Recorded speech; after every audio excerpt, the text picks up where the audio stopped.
Big exclusive interview we've got for you.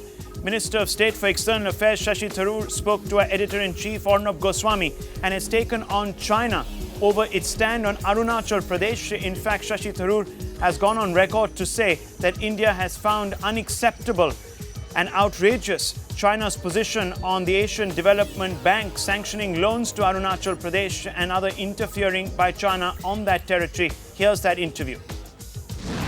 There have been some developments that have a logic of their own. I mean, the Arunachal objection and the ADB has outraged us. We're never going to find that kind of behavior acceptable.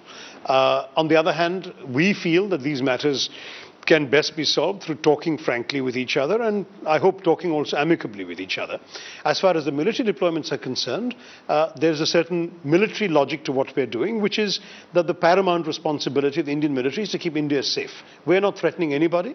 We have no desire to take any offensive action, but we have to keep India safe on all its borders. We do feel that the relationship with China goes beyond all this, however. China bids fair to become our largest single trading partner, overtaking the US. We are getting a great deal of economic cooperation. There are Indian IT firms with branches in Shanghai. We have Chinese working at Infosys in Bangalore. We have Huawei in Chennai. There is a great deal of interpenetration. More tourist visas are being issued in both countries. Our pilgrims are going off to Tibet, Mansarovar.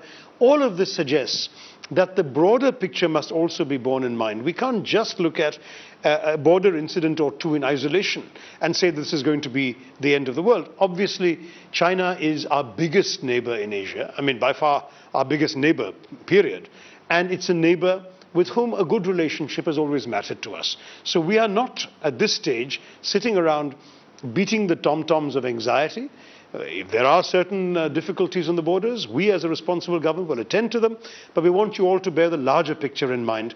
There is a big, large relationship, particularly an economic relationship, which matters to both countries and which we certainly will not want to put in jeopardy.